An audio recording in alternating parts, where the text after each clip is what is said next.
ರಾಮ ಯಾವತ್ತೂ ಕೂಡ ದಡ್ಡ ಅಲ್ಲ. ರಾಮ ಯಾವತ್ತೂ ಕಾಮುಕನಲ್ಲ. ಅನೃತಂ ನ ಶ್ರುತಂ ಚೈವ, ರಾಮನ ಬಾಯಲ್ಲಿ ಸುಳ್ಳು ಬಂದದ್ದಿಲ್ಲ. ನೈವಂ ತ್ವಂ ವಕ್ತುಮರ್ಹಸಿ, ರಾಮಚಂದ್ರನ ಬಗ್ಗೆ ಸುಳ್ಳುಳ್ಳಿ ನೀನು ಹೇಳಲಿಕ್ಕೂ ಇಲ್ಲ. ರಾಮನ ಬಗ್ಗೆ ಕೆಟ್ಟದ್ದ ನೀನು ಆಡ್ಲಿಕ್ಕೂ ಇಲ್ಲ. ಯಾಕಂದ್ರೆ ರಾಮಚಂದ್ರ ಒಲ್ಲಿವರೆಗೆ ಕೆಟ್ಟದ್ದು ಆಡಿದ್ದೂ ಇಲ್ಲ. ಎಂಥ ಮಾತು ನೋಡಿ, ಇದು ಮಾರೀಚ ಆಡ್ತಾ ಇರೋದು ಮಾತು. ಇಡೀ ರಾಮಾಯಣ ತಿಳಿಸುವುದೇ ಅದು ನಮಗೆ. ರಾಮನ ಬಗ್ಗೆ, ರಾಮನ ಭಕ್ತರಲ್ಲ, ರಾಮನ ಶತ್ರುಗಳಿಗೂ ಕೂಡ ಹೇಳಲಿಕ್ಕೆ ಒಂದು ತಪ್ಪು ಸಿಗಲಿಲ್ಲ, ಒಂದು ದೋಷ ಸಿಗಲಿಲ್ಲ. ಅದಕ್ಕೆ ಅವನನ್ನು ದೇವರು ಅಂತ ಹೇಳಿದ್ದು. ದೇವರ ಲಕ್ಷಣವೇ ಹಾಗೆ. ಸಮಸ್ತ ಗುಣ ಸಂಪೂರ್ಣನಾದವ, ಸರ್ವ ದೋಷ ವಿವರ್ಜಿತನಾದವ. ಯಾರನ್ನ ನಾವು ದೇವರಂತ ಹೇಳ್ತೇವೆ, ನೀವು ಹುಡುಕಿದ್ರೆ ಒಂದು ತಪ್ಪು ಸಿಗುವುದಿಲ್ಲ ದೇವರಲ್ಲಿ. ಅದಕ್ಕೆ ಅವನನ್ನು ದೇವರಂತ ಕರೆಯುವುದು. ಏನೇನು ಒಳ್ಳೆ ಗುಣ ಎಲ್ಲ ಇದನ್ನ ಮಾರೀಚ ಹೇಳ್ತಾನೆ ನೋಡಿ. ಹಾಗೇನೆ ಮಾರೀಚ ರಾಮನ ಭಕ್ತ ಅಲ್ಲ, ಅವನು ರಾಮನ್ ದ್ವೇಷಿಯೇ. ದೊಡ್ಡ ರಾಮನ ಭಕ್ತ ಏನಲ್ಲ, ಯಾಕಂದ್ರೆ ಮುಂದೆ ಗೊತ್ತಾಗತ್ ನೋಡಿ ಎಂತ ರಾಮನ್ ದ್ವೇಷಿ ಅವನು ಅಂತ. ಹಾಗಿದ್ರು ಕೂಡ ಅವನು ಹೇಳುವ ಮಾತು, ರಾಮ ಎಂಥ ಒಬ್ಬ ಸಾಧು ವ್ಯಕ್ತಿಯಾಗಿದ್ದಾನೆ ಅಂತ. ರಾಮೋ ವಿಗ್ರಹವಾನ್ ಧರ್ಮ ಸಾಧು ಸತ್ಯ ಪರಾಕ್ರಮ. ರಾಮ ಅಂದ್ರೆ ಇನ್ನೇನಲ್ಲ, ಧರ್ಮವೇ ಮೂರ್ತಿ ಎತ್ತು ಬಂದಾಗಿರುವವ ಅವನು. ಅಂಥ ರಾಮನ ಬಗ್ಗೆ ಕೆಟ್ಟು ಮಾತಾಡ್ತಾ ಇದೆಯಲ್ವಾ. ರಾಜ ಸರ್ವಸ್ಯ ಲೋಕಸ್ಯ ದೇವಾನಾಮಿವ ವಾಸವಃ. ನೀನು ಬರೀ ನಾನ್ಕೆ ವಾಸ್ತೆ ರಾಜ ಅಷ್ಟೇ, ನಿಜವಾದ ರಾಜ ಅವನೇ. ರಾಜ ಅಂದ್ರೆ ರಾರಾಜಿಸುವವ ರಾಜ, ಜನನನ್ನು ರಂಜಿಸುವವ ರಾಜ, ಅದು ರಾಮಚಂದ್ರ, ನೀನಲ್ಲ. ನೀನು ರಾರಾಜಿಸುವವೇ ಹೇಗೆ ಅಂತ ಹೇಳಿದ್ರೆ ಭಯದಿಂದ. ನಿನ್ನನ್ನು ಕಂಡ್ಕೊಳ್ಳೆ ಬಹುಪರ ಎದರಿಂದ ಅಷ್ಟೇ. ಇಂದಿನಿಂದ ಅಯ್ಯೋ ಒಂದು ಪೀಡೆ ತೊಳಗುತ್ತು ಅಂತ ಹೇಳ್ತಾರೆ ಅಷ್ಟೇ, ಇನ್ನೇನಿಲ್ಲ. ನಿಜವಾಗಿ ನೀನು ಯಾರಿಗೂ ರಂಜಿಸುವವನಲ್ಲ. ಆದರೆ ರಾಮಚಂದ್ರ ಹಾಗಲ್ಲ, ಎಲ್ಲರನ್ನು ರಂಜಿಸುವವ, ಎಲ್ಲ ಕಡೆ ರಾರಾಜಿಸುವವ. ನಸಾ ದರ್ಶಯಿತು ಶಕ್ಯ ಮೈಥಿಲ್ಯೋ ಜಸ್ವಿನ ಪ್ರಿಯ ದೀಪ್ತಸ್ಯೈವ ಹುತಾಶಸ್ಯ ಶಿಖಾ ಸೀತಾ ಸುಮಧ್ಯಮ. ಸ್ಪಷ್ಟವಾಗಿ ತಿಳಿಸ್ಬಿಟ್ಟ ನೋಡಿ ಮಾರೀಚ. ನೀನು ಏನು ಮಾಡಿದ್ರು ಸೀತೆಯನ್ನ ಏನು ಮಾಡ್ಲಿಕ್ಕಾಗೋಲ್ಲ ಅಂತ, ಸಾಧ್ಯವೇ ಇಲ್ಲ ನಿನ್ನ ಕೈಯಲ್ಲಿ. ಹೇಗೆ ಅಂದ್ರೆ ಬೆಂಕಿಯಿಂದ ಅದರ ಆ ಜ್ವಾಲೆಯನ್ನ ಬೇರ್ಪಡಿಸ್ಲಿಕ್ಕೆ ಸಾಧ್ಯ ಉಂಟೇನು? ಜ್ವಾಲೆಗೆ ಕೈ ಹಾಕ್ಲಿಕ್ಕೆ ಹೋದ್ರೆ ಏನಾಗತ್ತೆ? ನಾವೇ ಕೈ ಸುಟ್ಕೊಳ್ತೇವೆ ತಾನೆ. ಹಾಗೆ ಸೀತೆಯ ಸುದ್ದಿಗೆ ಹೋದೆ ಅಂತ ಹೇಳಿದ್ರೆ ಮುಗಿತ್ ನಿನ್ನ ಕತೆ. ಸೀತೆಗೆ ನಿನಗೇನು ಮಾಡ್ಲಿಕ್ಕಾಗೋಲ್ಲ, ನೀನು ಮಾತ್ರ ಉಳಿಯೋದಿಲ್ಲ, ನೆನಪಿಟ್ಕೋ ಅಂತ ಹೇಳ್ತೀನಿ. ಜೀವಿತಂಚ ಸುಖಂಚೇವ ರಾಜ್ಯಂಚೇವ ಸುದುರ್ಲಭಂ ಯದೀಚ್ಛಸಿ ಚಿರಂ ಭೋಕ್ತುಂ ಮಾಕೃತ ರಾಮ ವಿಪ್ರಯಂ. ಇಂಥ ಬದುಕು ಸಿಕ್ಕಿದೆ ನಿನಗೆ, ಸುಖವಾದ ಬದುಕು ಸಿಕ್ಕಿದೆ, ಇಂಥ ರಾಜ್ಯ ಸಿಕ್ಕಿದೆ, ಸುದುರ್ಲಭಂ, ಬೇರೆ ಯಾರಿಗೂ ಸಿಗುವುದಿಲ್ಲಯ್ಯ, ನಿನಗೂ ಮಾತ್ರ ದೇವರು ಕೊಟ್ಟಿದ್ದಾನೆ. ಕೊಟ್ಟದ್ದನ್ನು ಉಂಡ್ಕೊಂಡಿರು. ಸುಮ್ಮನೆ ಆಗದ ಹೋಗೋದಕ್ಕೆ ಕೈ ಹಾಕ್ಲಿಕ್ಕೆ ಹೋಗಬೇಡ, ಹುತ್ತಕ್ಕೆ ಕೈ ಹಾಕಿ ಕಚ್ಚಿಸ್ಕೊಂಡು ಸಾಯಬೇಡ. ಹೀಗೆ ಹೇಳ್ತಾ ನೋಡಿ, ಯದೀಚ್ಛಸಿ ಚಿರಂ ಭೋಕ್ತಂ, ಸಿಕ್ಕಿದ್ದನ್ನು ಅನುಭವಿಸಬೇಕು ಅಂತಿದ್ಯಾ ಆರಾಮಾಗಿ, ಸುದ್ದಿಗೆ ಹೋಗ್ಬೇಡ. ಇಷ್ಟು ಹೇಳ್ತಾನೆ. ಅಹಂತು ಮನ್ಯೇ ತವನ ಕ್ಷಮಂ ರಣೆ ಸಮಾಗಮಂ ಕೋಸಲ ರಾಜಸೂವಿನ ಸೂನುನ ಇದಂ ಹಿ ಭೂಯಃ ಶೃಣು ವಾಕ್ಯಮುತ್ತಮಂ. ನೋಡು, ರಾಮನ ಬಲ ನಿನ್ನ ಬಲ ಎರಡದ್ದು ನನಗೆ ಪರಿಚಯ ಇದೆ. ಇದೆರಡನ್ನು ಸಮತೋಲನ ಮಾಡಿ ಹೇಳ್ತೇನೆ.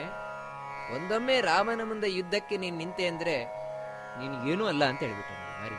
ರಾಮನ ಮುಂದೆ ನೀನು ಏನೂ ಅಲ್ಲ, ಒಂದು ಕ್ಷಣದಲ್ಲಿ ಸೋತೋಗ್ಬಿಡ್ತೀಯ ನೀನು. ಯಾಕೆ ಅಂತ ಕೇಳ್ತೀಯ? ನನ್ನ ಅನುಭವ ಹೇಳ್ತೇನೆ ನೋಡಿ, ನನ್ನ ಅನುಭವ, ನನಗೇನಾಯ್ತು ಅದನ್ನು ಹೇಳ್ತೇನೆ. ಹಿಂದೆ ಸುಮಾರು ವರ್ಷಗಳ ಹಿಂದೆ ನಾನು ವಿಶ್ವಾಮಿತ್ರರ ಯಜ್ಞಕ್ಕೆ ತುಂಬಾ ಕಾಟ ಕೊಡ್ತಾ ಇದ್ದೆ ಹಿಮಾಲಯದಲ್ಲಿ. ಆಗ ವಿಶ್ವಾಮಿತ್ರರು ಆ ಯಜ್ಞವನ್ನ ಹೇಗಾದ್ರೂ ರಕ್ಷಣೆ ಮಾಡಬೇಕು ಅಂತ ಹೇಳಿ ದಶರಥನ ಹತ್ರ ಕೇಳಿಕೊಂಡು ಇದೇ ರಾಮಚಂದ್ರನನ್ನ ಕರ್ಕೊಂಡು ಬಂದ್ರು. ರಾಮಚಂದ್ರನಿಗೆ ಅವತ್ತು ವರ್ಷ ಎಷ್ಟು ಗೊತ್ತುಂಟಾ? ಊನ 12 ವರ್ಷೋಯಂ, 12 ವರ್ಷನೂ ಇನ್ನು ತುಂಬಿಲ್ಲ ಅಂತ ಹೇಳ್ತಾರೆ. 12 ವರ್ಷವೂ ಇನ್ನು ತುಂಬಿಲ್ಲ ಅಂತ ಹುಡುಗ ರಾಮಚಂದ್ರ ಬಂದ. ನಾನು ಮಾಮೂಲು ಹಾಗೆ ವಿಶ್ವಾಮಿತ್ರರ ಯಜ್ಞಕ್ಕೆ ವಿಘ್ನ ಒಡ್ಲಿಕ್ಕೆ, ಉಪದ್ರವ ಕೊಡ್ಲಿಕ್ಕೆ ಬಂದೆ. ರಾಮಚಂದ್ರ ಇದ್ದದ್ ನೋಡಿದೆ, ಇನ್ನು ಹುಡುಗ, ಈ ಹುಡುಗ ಏನ್ ಮಾಡ್ತಾನೆ ಅಂತ ಹೇಳಿ ನಾನು ತಿರಸ್ಕಾರ ಮಾಡಿ ಯುದ್ಧಕ್ಕೆ ನಿಂತೆ. ನಾನು ಉಪದ್ರವ ಕೊಡ್ಲಿಕ್ಕೆ ಶುರು ಮಾಡಿದೆ. ಒಂದು ಬಾಣ ಬಿಟ್ಟ, ತೇನ ಮುಕ್ತ ತಥೋ ಬಾಣ ಶಿತಃ ಶತ್ರು ನಿಬರ್ಗಣ, ಬರೀ ಒಂದು ಬಾಣ. ತೇನಾಹಂ ತಾಡಿತ ಕ್ಷಿಪ್ತ ಸಮುದ್ರೇ ಶತಯೋಜನೆ. ಆ ಬಾಣ ಹೊಡಿತು, ಹೊಡೆದದ್ದು ಬರೀ ಎದೆಗೆ ಮಾತ್ರ ಅಲ್ಲ, ಎಷ್ಟು ವೇಗ ಇತ್ತು ಅಂತ ಹೇಳಿದ್ರೆ ಆ ಬಾಣದ ವೇಗಕ್ಕೆ ಸಿಲುಕಿದ ನಾನು ರೊಯ್ಯ ಹಿಂದಕ್ಕೆ ಹೊರಟೆ. ಎಲ್ಲಿ ಹೊರಗೆ ಹೊರಟಿದ್ದೇನೆ ಅಂತ ಹೇಳಿದ್ರೆ ಹಿಮಾಲಯದಲ್ಲಿ ಬಿಟ್ಟ ಬಾಣ ಅದು ವೇಗದಲ್ಲಿ ನನ್ನನ್ನು ನೂಕಿಕೊಂಡು ಬಂತು. ಎಲ್ಲಿವರೆಗೆ ಅಂತ ಹೇಳಿದ್ರೆ ಗೋಕರ್ಣದವರೆಗೆ. ಗೋಕರ್ಣದ ಸಮುದ್ರ ತೀರಕ್ಕೆ ಬಂದು ಬಿದ್ದಿದ್ದ ನಾನು. ಎಲ್ಲಿ ಹಿಮಾಲಯ, ಎಲ್ಲಿ ಗೋಕರ್ಣ, ಇಲ್ಲಿಗೆ ಬಂದು ಬಿದ್ದಿದ್ದೆ ನಾನು. ನನಗೆ ಏನು ಗೊತ್ತುಂಟಾ, ಒಂದು ಸಮಾಧಾನ ಅಂದ್ರೆ ರಾಮಚಂದ್ರ ನನ್ನನ್ನು ಕೊಲ್ಲಿಕ್ಕವತ್ತು ಇಚ್ಛಿಸ್ಲಿಲ್ಲ, ಅದಕ್ಕೆ ಇವತ್ತು ಬದುಕಿದ್ದೇನೆ. ಒಂದೊಮ್ಮೆ ರಾಮಚಂದ್ರ ಇಚ್ಛಿಸಿದ್ದ ಅಂತ ಹೇಳಿದ್ರೆ ನನ್ನನ್ನು ಸಮುದ್ರಕ್ಕೆ ಬೀಳಿಸ್ತಾ ಇರಲಿಲ್ಲ, ಮತ್ತೆ ಮೇಲಕ್ಕೆ ಕಳಿಸ್ಬಿಡ್ತಾ ಇದ್ದ. ಅದಕ್ಕೆ ನೋಡಿ ಸ್ಪಷ್ಟ ಹೇಳ್ತಾನೆ, ನೇಚ್ಛತ ತಾತ ಮಾಂ ಹಂತುಂ ತದಾ ವೀರೇಣ ರಕ್ಷಿತ. ಅವತ್ತು ಇಚ್ಛಿಸ್ತಿಲ್ಲ, ಅದಕ್ಕೋಸ್ಕರ ನಾನು ರಾಮನಿಂದ ರಕ್ಷಿಸಲ್ಪಟ್ಟೆ, ಅದಕ್ಕೆ ಸಮುದ್ರಕ್ಕೆ ನನ್ನನ್ನು ಬೀಳಿಸಿದ. ಅಕುರುವಂತೋಪಿ ಪಾಪಾನಿ ಶುಚಯ ಪಾಪ ಸಂಶ್ರಯಾತ್ ಪರಪಾಪೈರ್ ವಿನಶ್ಯಂತಿ ಮತ್ಸ್ಯ ನಾಗ ಹೃದಯತ. ಎಂಥ ಮಾತಾಡ್ತಾನೆ ನೋಡು. ಅಂತ ರಾಮನ ಸುದ್ದಿಗೆ ಹೋಗ್ಬೇಡ. ನಿನ್ನ ಪಾಪದಿಂದಾಗಿ ಎಲ್ಲರೂ ನಾಶ ಆಗೋದು ಬೇಡ. ಇದು ಯಾಗಂತ ಹೇಳಿದ್ರೆ ಯಾರೋ ಒಬ್ಬ ಪಾಪ ಮಾಡ್ತಾರೆ, ಆ ಪಾಪದ ಫಲವನ್ನ ಒಟ್ಟಿಗಿದ್ದವರೆಲ್ಲ ಅನುಭವಿಸ್ತಾರೆ. ಆ ರೀತಿ ಆಗಬಾರ್ದು. ಇದು ನನ್ನ ಒಂದು ಅನುಭವ, ಇನ್ನೊಂದು ಅನುಭವ ಹೇಳ್ತೇನೆ ನೋಡು ಅಂತ ಹೇಳ್ತಾನೆ. ಅಂದ್ರೆ ಈಗ ಸದ್ಯದಲ್ಲೇ ನಡೆಸೋದು, ಅತ್ತ ರೀಸೆಂಟ್ ಆದ ಅನುಭವ ಹೇಳ್ತಾನೆ. ಹೇಗೆ ನಾನು ನಂತರ ಇಲ್ಲೇ ಇದ್ಕೊಂಡು ಎಲ್ಲಾ ಕಾಡುಗಳನ್ನು ತಿರುಗುತ್ತಾ ಇದ್ದೆ. ಮೃಗದ ವೇಷದಲ್ಲಿ ಕಾಡನ್ನೆಲ್ಲ ನಾನು ತಿರುಗುತ್ತಾ ಕಾಡಲ್ಲಿ ಎಲ್ಲ ಈ ಋಷಿಮುನಿಗಳಿಗೆ ಹಿಂಸೆ ಕೊಡ್ತಾ ಇದ್ದೆ. ಆ ಋಷಿಮುನಿಗಳನ್ನ ಕೊಂದು ಅವರ ರಕ್ತವನ್ನೆಲ್ಲ ಪಾನ ಮಾಡ್ತಾ ಇದ್ದೆ ನಾನು. ಅಂಥ ಸಂದರ್ಭದಲ್ಲಿ ರಾಮಚಂದ್ರನನ್ನು ನೋಡಿದೆ ನಾನು ಅಂತ ಹೇಳ್ತಾರೆ ಮಾರೀಚ. ಇದು ಕಾಡಲ್ಲಿ ನಡೆದಂತಹ ಘಟನೆ. ರಾಮಚಂದ್ರನನ್ನು ನೋಡಿದೆ ನಾನು. ರಾಮಚಂದ್ರ ಆಗ ಈ ತಪಸ್ಸು ವೇಷದಲ್ಲಿದ್ದ. ನಾನೇನ್ ತಿಳ್ಕೊಂಡೆ ಅಂತ ಹೇಳಿದ್ರೆ ಇವಾಗ ತಪಸ್ಸಿಯಾಗಿದ್ದಾನೆ, ಇವಾಗೇನು ಮಾಡ್ಲಿಕ್ಕೆ ಆಗೋಲ್ಲ ನನಗೆ ಅಂತ ತಿಳ್ಕೊಂಡು ನನಗೆ ಹಿಂದಿನ ದ್ವೇಷ, ಅವತ್ತು ನನಗೆ ಬಾಣ ಬಿಟ್ಟು ಸಮುದ್ರಕ್ಕೆ ಎಸ್ತಿದ್ನಲ್ವ, ಈಗ ಅದ್ರ ಸೇಡು ತೀರಿಸ್ಕೊಳ್ತೇನೆ ಅಂತ ಹೇಳಿ ನಾನು ಆ ಪ್ರಾಣಿಯಾಗಿ ನನ್ನ ಕೋಡಿನಿಂದ ಆ ರಾಮಚಂದ್ರನನ್ನ ತಿವಿಬೇಕು ಅಂತ ಹೇಳಿ ಮುನ್ನುಗ್ಗಿ ಬಂದೆ. ರಾಮಚಂದ್ರ ಒಂದು ಬಾಣ ಬಿಟ್ಟ. ಅವತ್ತು ಆ ಬಾಣಕ್ಕೆ ಸಿಲುಕಿದವ ಉಂಟಲ್ವ, ನಾನು ಹೆದರುಕೊಂಡು ಯಾಗೋ ಬಂದಿಲ್ಲಿ ಬಿದ್ದಿದ್ದೇನೆ. ಇಲ್ಲಿ ಬಿದ್ದವ ಇವತ್ತು ನನ್ನ ಕತೆ ಹೇಗಾಗಿದೆ ಅಂತ ಹೇಳಿದ್ರೆ, ಅಪಿ ರಾಮ ಸಹಸ್ರಾಣಿ ಭೀತಃ ಪಶ್ಯಾಮಿ ರಾವಣ. ಇವತ್ತು ಕಣ್ಣು ಬಿಟ್ರೆ ನನಗೆ ಕಾಣುವುದು ಒಬ್ಬ ರಾಮ ಅಲ್ಲ, 1000 ರಾಮಂದ್ರು. ಎಲ್ಲಿ ನೋಡಿದ್ರು ರಾಮನೇ ಕಾಣಿಸ್ತಾ ಇದ್ದ ನನಗೆ. ಅಷ್ಟು ಭಯ ಆಗ್ಬಿಟ್ಟಿದ್ದ ನನಗೆ. ಯಾಕಂದ್ರೆ ಆ ರಾಮನ ಬಾಣ ಅಷ್ಟು ಭಯಂಕರ ಆಗಿತ್ತು. ಹೇಗೋ ನಾನು ಬದುಕಿದೆ, ಇಲ್ದಿರ ಬದುಕಲಿಕ್ಕೆ ಇಚ್ಛೆ ಇರಲಿಲ್ಲ, ಸಾಧ್ಯ ಇರಲಿಲ್ಲ. ಇವತ್ತು ಹೇಗೆ ಆಗಿದೆ ಅಂತ ಹೇಳಿದ್ರೆ, ರಾಮಮೇವ ಹಿ ಪಶ್ಯಾಮಿ ರಹಿತೆ ರಾಕ್ಷಸೇಶ್ವರ. ಇವತ್ತು ರಾಮ ಇಲ್ಲಿಲ್ಲ, ಹಾಗಿದ್ರೂ ಕೂಡ ರಾಮನನ್ನೇ ನಾನು ಕಾಣ್ತಾ ಇದ್ದೇನೆ. ರಾಮನೇ ನನ್ನ ಕಣ್ಮುಂದೆ ಬಂದು ನಿಲ್ತಾ ಇದ್ದಾನೆ. ಅಂದ್ರೆ ರಾಮಚಂದ್ರ ದುಷ್ಟರಿಗೆ ಯಾವತ್ತು ದುಸ್ವಪ್ನನಾಗಿರುವ ರಾಮನಾಮವೇ ರಾಮಚಂದ್ರನೇ. ಅಷ್ಟು ಮಾತ್ರ ಅಲ್ಲ, ಬರೀ ರಾಮ ಅಲ್ಲ, ರಾಮ ಅಂತ ಇವತ್ತು ಹೆಸರು ಹೇಳಿದ್ರೆ ನನಗೆ ಭಯ ಆಗತ್ತೆ. ಬರೀ ರಾಮ ಮಾತ್ರ ಅಲ್ಲ, ರಕಾರಾದೀನಿ ಶಾಮಾನಿ ರಾಮ ತ್ರಸ್ತಸ್ಯ ರಾವಣ ರತ್ನಾನಿ ಚ ರಥಾಶ್ಚೈವ ವಿತ್ರಾಸಂ ಜನಯಂತಿಮೆ. ಬಹಳ ಸುಂದರವಾದ ಮಾತು ಹೇಳ್ತಾನೆ. ನನಗೆ ಇವತ್ತು ರಕಾರದಿಂದ ಶುರುವಾಗುವ ಹೆಸರುಗಳು ಕೇಳಿದ್ರೆ ಭಯ ಆಗತ್ತೆ ಅಂತ. ರತ್ನ ಕೊಡ್ತೇನೆ, ಗಡಗಡ ನಡಗುತ್ತೇನೆ. ರಥ ಕೊಡ್ತೇನೆ, ಯಾಕಂದ್ರೆ ನನಗೆ ರಾ ಅಂತ ಹೇಳಿದ ಕೂಡಲೇ ರಾಮನದ್ದೇ ನೆನಪಾಗುವುದು. ರಾ ಎಂದ ಮಾತ್ರದೋಳು ಅಂದ್ರೆ ನೋಡಿ, ರಾಮ ಎಂಬ ನಾಮದ ಒಂದೊಂದು ಅಕ್ಷರಕ್ಕೆ ಅಷ್ಟು ಶಕ್ತಿ ಉಂಟು. ಅದನ್ನ ಹೇಳಿದ್ದು, ರಾಮ ಎಂಬುವ 2 ಅಕ್ಷರದ ಮಹಿಮೆಯನು ಪಮರರು ತಾವೇನು ಬಲ್ಲರಯ್ಯ. ಇದನ್ನ ಹೇಳೋದು. ತರೆಯೊಳಿ ನಾಮಕ್ಕೆ ಸರಿ ಮಿಗಿಲು ಇಲ್ಲೆಂದು ಪರಮ ವೇದಗಳೆಲ್ಲ ಹೊಗಳುತ್ತಿಹವು. ರಾಮ ಶಬ್ದ ವೇದದಲ್ಲಿ ಪ್ರಸಿದ್ಧವಾಗಿರುವಂಥದ್ದು. ವೇದಗಳೇ ಹೊಗಳುತ್ತಾ ಇದ್ದೇವೆ ರಾಮ ಶಬ್ದಕ್ಕೆ, ರಾಮನಾಮಕ್ಕೆ ಸರಿಯಾದ ಶಬ್ದ ಇನ್ನೊಂದಿಲ್ಲ ಅಂತ. ಇದರ ಮಹತ್ವ ಪಾಮರರು, ನಮ್ಮಂತವರಿಗೆ ಏನು ಗೊತ್ತು ಅಂತ ಹೇಳ್ತಾರೆ ಪುರಂದರದಾಸರು. ಮಾರೀಚನಿಗೆ ಗೊತ್ತಿರುವಷ್ಟು ನಮಗೆ ಗೊತ್ತಿಲ್ಲ ಅಂತ. ಯಾಕಂದ್ರೆ ನೋಡಿ, ರಾಮ ರಾಮ ಅಂತ ಹೇಳಿದ್ರೆ ಅಂಥ ರಾಕ್ಷಸರು ಹೆದರು ನಡುಗುತ್ತಾರೆ. ಬಹಳ ಸ್ಪಷ್ಟವಾಗಿ ಮಧ್ವಾಚಾರ್ಯರು ಹೇಳ್ತಾರೆ, ರಾವಣ, ಅವನ ಸೈನ್ಯ ಇನ್ನೇನು ಅಲ್ಲ, ಇದೆಲ್ಲ ನಮ್ಮ ಪಾಪದ ಸಂಕೇತ ಅಂತ. ನಾವು ಮಾಡ್ತೇವೆ ಏನು ಪಾಪ, ಆ ಎಲ್ಲ ಪಾಪಗಳ ಸಂಕೇತವೇ ಇದು. ವಾನರರು ಇವರೆಲ್ಲ ಏನು ಅಂತ ಹೇಳಿದ್ರೆ ಪುಣ್ಯದ ಸಂಕೇತ. ರಾಮನ ರಾವಣನ ಯುದ್ಧ ಅಂದ್ರೆ ಪುಣ್ಯ ಪಾಪದ ಯುದ್ಧ ಅದು. ನಮ್ಮ ಪಾಪಗಳೇನಿದೆ ಆ ಪಾಪಗಳೆಲ್ಲ ತಾವು ಹೊರಟೋಗಬೇಕು ಅಂತ ಹೇಳಿದ್ರೆ ರಾಮನಾಮ ಸ್ಮರಣೆ. ಅದಕ್ಕೆ ಬೆಳಗ್ಗೆ ಎದ್ದು ಕೂಡಲೇ ಮೊದಲು ಮಾಡೋದೇನು ಗೊತ್ತುಂಟ? ಹರೇ ರಾಮ ರಾಮ ರಾಮ ಹರೇ ಹರೇ, ಹರೇ ಕೃಷ್ಣ ಕೃಷ್ಣ ಕೃಷ್ಣ ಹರೇ ಹರೇ. ನಮ್ಮ ಬದುಕು ಪ್ರಾರಂಭ ಆಗೋದೇ ರಾಮನಾಮದಿಂದ. ಇಡೀ ಬೆಳಗ್ಗೆ ಪ್ರಾರಂಭ ಆಗೋದೇ ರಾಮನಾಮದಿಂದ. ಯಾಕಂತ ಹೇಳಿದ್ರೆ ರಾಮನಾಮಕ್ಕೆ ಅಷ್ಟು ಮಹತ್ವ ಇದೆ. ಅದಕ್ಕೆ ಸಾಯಬೇಕಾದ್ರೆ ಯಾರು ರಾಮನಾಮವನ್ನು ಸ್ಮರಣೆ ಮಾಡಿ ಸಾಯ್ತಾರೆ ಸಕಲ ಪಾಪಗಳನ್ನು ಕಳ್ಕೊಳ್ತಾರೆ ಅಂತ. ಆದ್ರೆ ಬರೋಲ್ಲ ಅದು. ಪಾಪ ಕಳ್ಕೊಳ್ಳೋದೇ ಬರೋಲ್ಲ ಅದು. ಅದಕ್ಕಾಗಿ ಇವತ್ತಿಂದಲೇ ರಾಮನಾಮ ಮಾಡಿ ಅಂತ ಹೇಳುವುದು. ಇಲ್ಲದ್ರೆ ಬರೋಲ್ಲ. ಕಡೆಗೆ ಕಂಠಕ್ಕೆ ಬಂದು ಕೂತಾಗ ಪ್ರಾಣ ಹೇಳ್ತೇನೆ ಅಂದ್ರೆ ಬರೋಲ್ಲ. ಅದರಿಂದಾಗಿ ಇವತ್ತಿಂದಲೇ ರಾಮನಾಮವನ್ನು ಹೇಳಬೇಕು ಅಂತ ಹೇಳುವುದು. ಅದರ ಮಹತ್ವ ಮಾರೀಚ ಹೇಳ್ತಾನೆ. ರಕಾರದಿಂದ ಪ್ರಾರಂಭ ಆಗುವಂತಹ ನಾಮಗಳೇ ನನಗಿವತ್ತು ಭಯವನ್ನು ಉಂಟು ಮಾಡ್ತಾ ಇದೆ. ಸೋಹಂ ಪರಾಪರಾಧೇನ ವಿನಶೇಯಂ ನಿಶಾಚರ. ನೋಡೆಯ, ಹೀಗೆ ನಾನು ರಾಮನ ಅನುಭವವುಳ್ಳವ, ರಾಮನ ಬಗ್ಗೆ ತಿಳಿದವ, ನಿನ್ನ ಅಪರಾಧದಿಂದ ಪ್ರಾಣ ಬಿಡಬೇಕಾಗಿದೆ. ನಾನು ಹೇಳ್ತೇನೆ, ಬೇಡ, ನಿನಗೆ ಇದು ಹೇಳಿದ್ದಲ್ಲ, ಸುಮ್ಮನೆ ಇದ್ದು ಬಿಡು. ರಾವಣ ಈ ಮಾತೆಲ್ಲ ಕೇಳಿದೆ ಅಂತ ಗೊತ್ತುಂಟ ರಾವಣ ಮಾರೀಚನಿಗೆ. ದೋಷಂ ಗುಣಂಬ ಸಂಸ್ಪೃಷ್ಟಂ ತ್ವಮೇವಂ ವಕ್ತುಮರ್ಹಸಿ. ನಾನು ಬಂದದ್ದು ನಿನ್ನ ಹತ್ರ ಸಲಹೆ ಕೇಳಲಿಕ್ಕಲ್ಲ, ಸಜೆಷನ್ ಕೇಳಲಿಕ್ಕೆ ಬಂದದ್ದಲ್ಲ ನಿನ್ನ ಹತ್ರ. ಅದಕ್ಕೆ ಕೇಳಿದ್ರೆ ಇದು ಒಳ್ಳೇದು ಇದು ಕೆಟ್ಟದು ಅಂತ ನೀನು ಹೇಳ್ಬೋದಿತ್ತು. ನಾನು ಅದಕ್ಕೆ ಹೇಳಲಿಕ್ಕೆ ಬಂದವನಲ್ಲ, ಮತ್ತೆ ಇದು ಮಾಡು ಅಂತ ಹೇಳಲಿಕ್ಕೆ ಬಂದವನು. ನನಗೆ ಸೀತೆಯನ್ನು ಅಪಹಾರ ಮಾಡಬೇಕಾಗಿದೆ, ಅದಕ್ಕೆ ನೀನು ಸಹಾಯ ಮಾಡಬೇಕು ಅಂತ ನಾನು ಹೇಳಿಕ್ಕೆ ಬಂದವನು. ಸೀತೆ ಅಪಹಾರ ಮಾಡ್ಬೋದಾ? ನೀನು ಸಹಾಯ ಮಾಡ್ಬೋದಾ? ಈಗ ಹೇಳಿದ್ರೆ ನಿಂದು ವಿಷಯ, ನಿಂದು ಬೇಕಾಗಿಲ್ಲ. ನಾನು ಅದನ್ನು ಕೇಳಿಕ್ ಬಂದವನೇ ಅಲ್ಲ ಅಂತ ಹೇಳ್ಬಿಟ್ಟ ರಾವಣ. ನನಗೆ ಸೀತೆಯನ್ನು ಅಪಹಾರ ಮಾಡಬೇಕು, ಅದಕ್ಕೋಸ್ಕರ ನೀನು ಸಹಾಯ ಮಾಡಬೇಕು, ಇಷ್ಟೇ ನಾನು ನಿನ್ನ ಹತ್ರ ಕೇಳ್ತಾ ಇರೋದು. ನೋಡೋದಕ್ಕೆ ಇವಾಗ ಎರಡು.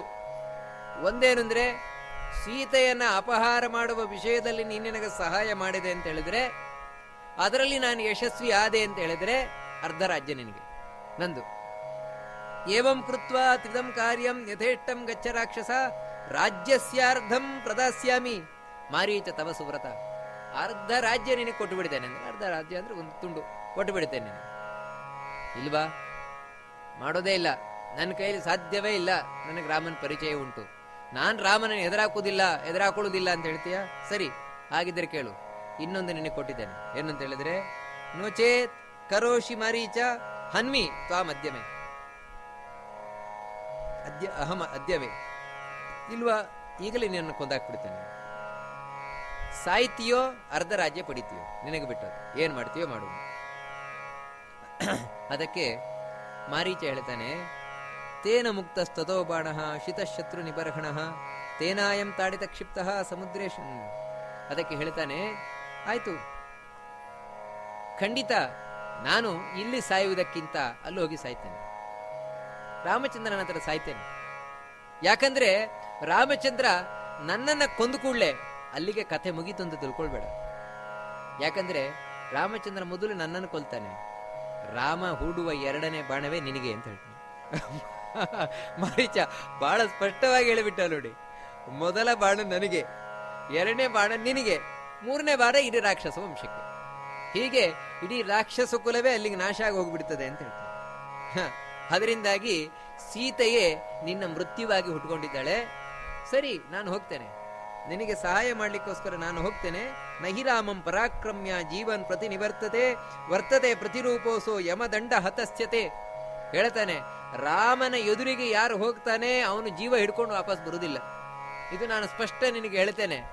ಅದರಿಂದಾಗಿ ನಿನಗೆ ರಾಮಚಂದ್ರ ಮೃತ್ಯುವಾಗಿ ಹುಟ್ಕೊಂಡು ಬಂದಿದ್ದಾನೆ. ಸರಿ, ನಾನು ಹೋಗ್ತೇನೆ ಅಂತ ಹೊರಟ. ಇಲ್ಲಿ ನಾವು ಗಮನಿಸಬೇಕಾದದ್ದೇನೆಂದ್ರೆ, ಕೆಲವು ಕಡೆ ಅಥವಾ ಕೆಲವು ರಾಮಾಯಣದಲ್ಲೆಲ್ಲ ಈ ಮಾರೀಚನನ್ನ ಭಾರೀ ಒಳ್ಳೆಯವನನ್ನಾಗಿ ಚಿತ್ರಣ ಮಾಡ್ತಾರೆ. ನೋಡಿ, ಅದಕ್ಕೋಸ್ಕರ ಇಂಥ ಸಂದರ್ಭದಲ್ಲೆಲ್ಲ ಎಂಥ ಮಾತುಗಳು ಬರ್ತದೆ ಅಂದ್ರೆ, ಸರಿ ನಿನ್ನತ್ರ ಸಾಯುವುದಕ್ಕಿಂತ ರಾಮನ ಬಾಣದಿಂದ ನಾನು ಸಾಯುವುದೇ ಮೇಲು ಅಂತ ಹೇಳಿ ಹೊರಟೋಗ್ತಾನೆ ಅಂತ ಸಾಮಾನ್ಯ ಯಕ್ಷಗಾನ ಮುಂತಾದವುಗಳಿಗೆಲ್ಲ ಈ ರೀತಿ ಹೇಳಿ ಆ ರಾಮನನ್ನ ಭಾರೀ ಒಂದು ಒಳ್ಳೆ ವ್ಯಕ್ತಿಯನ್ನಾಗಿ ನಾವು ಮಾಡಿಬಿಡ್ತೇವೆ. ಹಾಗಿಲ್ಲ ವಿಷಯ. ರಾಮಾಯಣ ಬಹಳ ಸ್ಪಷ್ಟ ಹೇಳುತ್ತದೆ. ಒಂದೊಮ್ಮೆ ಅವನಂಥ ರಾಮನ ಮಹಾಭಕ್ತನಾಗಿದ್ದ ಸಂದರ್ಭದಲ್ಲಿ ತಾನು ಹೋಗುವುದಿಲ್ಲ ಅಂತಾನೆ ಹಠ ಹಿಡಿದು ಕೊಡ್ತಾ ಇದ್ದ ಹೊರತು, ಯಾಕಂದ್ರೆ ರಾಮನಿಗೆ ಕೆಟ್ಟದ್ದನ್ನ ಮಾಡ್ಲಿಕ್ಕೆ ನಾನು ಯಾವತ್ತೂ ಇಚ್ಛಿಸುವುದಿಲ್ಲ, ನಿನ್ ಕೈಯಿಂದ ಸತ್ರು ಸರಿಯೇ, ರಾಮನಿಗೆ ಮಾತ್ರ ಕೆಟ್ಟದ್ದು ಮಾಡುವುದಿಲ್ಲ, ದೇವರಿಗೆ ನಾನು ಯಾವತ್ತೂ ಕೆಟ್ಟದ್ದು ಮಾಡುವುದಿಲ್ಲ. ಇದು ಭಕ್ತನ ಲಕ್ಷಣ. ಒಂದನೆಯದಾಗಿ. ಎರಡನೆಯದ್ದು, ಮಾರೀಚ ಎಂತ ದುಷ್ಟ ಅನ್ನುವುದು ಇನ್ನೊಂದು ಘಟನೆಯಿಂದ ಸ್ಪಷ್ಟ ಆಗ್ತದೆ. ಅವನು ಒಳ್ಳೆಯವನಲ್ವೇ ಅಲ್ಲ, ಅವನು ಮಹಾ ದುಷ್ಟ ಅಂತ. ಯಾಕಂದ್ರೆ ತಾನು ಜಿಂಕೆಯ ರೂಪದಿಂದ ಹೊರಟ, ಸೀತೆಯ ಆಶ್ರಮ ಏನಿದೆ, ರಾಮನ ಆಶ್ರಮ ಏನಿದೆ, ಅದರ ಬಳಿಯಲ್ಲಿ ತಾನು ತಿರುಗಾಡ್ಲಿಕ್ಕೆ ಶುರು ಮಾಡಿದ ಜಿಂಕೆಯ ವೇಷದಿಂದ. ಎಂಥ ಜಿಂಕೆ ವೇಷದಿಂದ ತಾನು ತಿರುಗುತ್ತಾ ಇದ್ದಾನೆಂದ್ರೆ, ಸತುರೂಪಂ ಸಮಾಸ್ಥಾಯ ಮಹದದ್ಭುತ ದರ್ಶನಂ ಮಣಿಪ್ರವರ ಶೃಂಗಾಗ್ರಹ ಸಿತಾಸಿತ ಮುಖಾಕೃತಿ. ಮಹದದ್ಭುತ ದರ್ಶನಂ, ಅಂಚಿಂತ ಒಂದು ಮೃಗ ಅಲ್ಲ. ನೋಡಿ, ಇಲ್ಲೇನು ಅಂತ ಹೇಳಿದ್ರೆ, ಜಿಂಕೆ ಜಿಂಕೆ ಅಂತ ನಾವು ಸಾಮಾನ್ಯ ಕೇಳ್ತೇವೆ, ಜಿಂಕೆ ಅಂತ ಹೇಳುವುದಿಲ್ಲ. ರಾಮಾಯಣದಲ್ಲಿ ಜಿಂಕೆ ಅಂತ ಹೇಳುವುದಿಲ್ಲ, ಒಂದು ಮಾಯಾಮೃಗ ಅಷ್ಟೇ. ಮಾಯಾಮೃಗದ ರೂಪದಿಂದ ಸಂಚರಿಸ್ತಾ ಇದ್ದಾನೆ. ಅದನ್ನು ಯಾಕೆ ಮಾಯಾಮೃಗ ಅಂತ ಕರೀತಾರೆ ಅಂದ್ರೆ, ಇದು ಮಾಮೂಲಾಗಿರುವ ಮೃಗ ಅಲ್ಲ. ಅದಕ್ಕೆ ಹೇಳ್ತಾರೆ ಅದ್ಭುತ ದರ್ಶನಂ. ಇದೊಂದು ಬಹಳ ಸ್ಪೆಷಲ್ ಆದಂತಹ ಮೃಗ. ಯಾಕಂದ್ರೆ ಮಣಿಪ್ರವರ ಶೃಂಗಾಗ್ರಹ, ಇದರ ಕೋಡಿತ್ತು. ಈ ಕೋಡು ಗಿಡ ಎಲ್ಲ ತಿಳ್ಕೊಂಡು ಏನ್ ಹೇಳ್ತಾರೆ ಅಂದ್ರೆ, ಜಿಂಕೆ ಜಿಂಕೆ ಅಂತ ಸಾಮಾನ್ಯ ನಾವು ಲೆಕ್ಕಾಚಾರ ಊಹಿಸುವುದೇ ಹೊರತು ಬಾಯಿ ಬಿಟ್ಟಂತೂ ರಾಮಾಯಣ ಹೇಳುವುದಿಲ್ಲ. ಅಲ್ಲಿ ಹೇಳುದು ಇಷ್ಟೇ, ಮಾಯಾಮೃಗ ಅಂತ ಅಷ್ಟೇ. ಆ ಮೃಗ ಹೇಗಿತ್ತು ಅಂದ್ರೆ, ಅದರ ಕೋಡಿತ್ತಂತೆ, ಮಣಿಯಿಂದ ಮಾಡಿದ ಕೋಡಂತೆ, ಶ್ರೇಷ್ಠವಾದ ಮಣಿಯ ಹಾಗೆ ಇರುವಂತಹ ಕೋಡು. ಸಿತ ಮುಖಾಕೃತಿ, ಅದರ ಮುಖ ಹೇಗಿತ್ತು ಅಂದ್ರೆ, ಅರ್ಧ ಬಿಳಿ ಅರ್ಧ ಕಪ್ಪು, ಕಪ್ಪು ಬಿಳಿ ಮಿಶ್ರಣದಿಂದ ಕೂಡಿದಂತಹ ಮುಖ. ರಕ್ತ ಪದ್ಮೋತ್ಪಲ ಮುಖ ಅಂತ ಹೇಳ್ತಾರೆ. ಅಷ್ಟ ಅಲ್ಲ, ಇನ್ನು ಅದರ ಆಕೃತಿ ಬಿಳಿ ಕಪ್ಪಿನ ಮಿಶ್ರಣ ಇದ್ರೆ ವಿಶೇಷವಾಗಿ ಮುಖ ಕೆಂಪಾಗಿತ್ತಂತೆ. ಇಂದ್ರನೀಲೋತ್ಪಲಶ್ರವಾಹ, ಇನ್ನು ಕಿವಿ ಆಗಿತ್ತು ಅಂತ ಹೇಳಿದ್ರೆ ಇಂದ್ರನೀಲ ಮಣಿಯಂತೆ, ನೀಲಿಯಾದಂತಹ ಅದರ ಕಿವಿಯಂತೆ. ಕಿಂಚಿತ್ ಅಭ್ಯುನ್ನತ ಗ್ರೀವ, ಸ್ವಲ್ಪ ಎತ್ತರವಾದಂತಹ ಕುತ್ತಿಗೆಯಂತೆ. ಇಂದ್ರನೀಲ ನಿಬೋಧರ, ನೀಲಿಯಾದಂತಹ ಹೊಟ್ಟೆಯಂತೆ.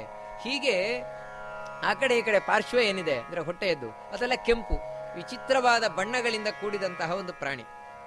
ಆ ಪ್ರಾಣಿ ಆದ್ರೂ ಬೇಕು ಅಂತ ಸೀತೆ ಹೂ ಕುಯ್ಲಿಕ್ಕೋಸ್ಕರ ಬಂದಿದ್ದಾಳೆ, ಹೂ ಕುಯ್ತಾ ಇದ್ದಾಳೆ. ಅವಳು ಮುಂದೆ ಆ ಕಡೆ ಹೋಗ್ತದಂತೆ, ಈ ಕಡೆ ಹೋಗ್ತದಂತೆ, ಆ ಕಡೆ ಈ ಕಡೆ ಹೋಗ್ತದಂತೆ, ಅಂದ್ರೆ ಅವಳು ಕಣ್ಣಿಗೆ ಬೀಳ್ಬೇಕು ಅಂತ. ಅದಕ್ಕೆ ಸರಿಯಾಗಿ ಸೀತೆ ಆ ಮೃಗವನ್ನ ನೋಡ್ತಾಳಂತೆ. ನೋಡಿ ಗಂಡನನ್ನ ಅಹೂಯ ಅಹೂಯ ಮತ್ತೆ ಮತ್ತೆ ಕರಿತಾಳಂತೆ, ಬನ್ರಿ ಇಲ್ಲಿಗೆ, ಇಲ್ಲಿ ಬನ್ರಿ, ಇಲ್ಲಿ ಬನ್ರಿ ಅಂತ. ನೋಡಿ ಎಂಥ ಮೃಗ ಇದೆ, ನೋಡಿ ನೋಡಿ ನೋಡಿ ಅಂತ. ರಾಮಚಂದ್ರನಾದರೂ ಬರ್ತಾನಂತೆ, ಬಂದು ನೋಡ್ತಾನಂತೆ ಆ ಮೃಗವನ್ನ. ಹೌದಲ್ವಾ, ನೀನು ಹೇಳಿದಾಗೆ ಎಂಥ ವಿಚಿತ್ರವಾದ ಮೃಗ, ಇಂಥ ಮೃಗವನ್ನ ನಾವು ನೋಡೇ ಇಲ್ವಲ್ಲ ಅಂತ. ಶಂಕಮಾನಸ್ತು ತಂ ದೃಷ್ಟ ಲಕ್ಷ್ಮಣೋ ವಾಕ್ಯಮಬ್ರವೀತ್. ಆದರೆ ಆ ಮೃಗವನ್ನ ನೋಡಿದ ಕೂಡಲೇ ಲಕ್ಷ್ಮಣನಿಗೆ ಸಂಶಯ ಬಂತು. ಲಕ್ಷ್ಮಣ ಹೇಳೇ ಬಿಟ್ಟನು, ಏನಂದ್ರೆ,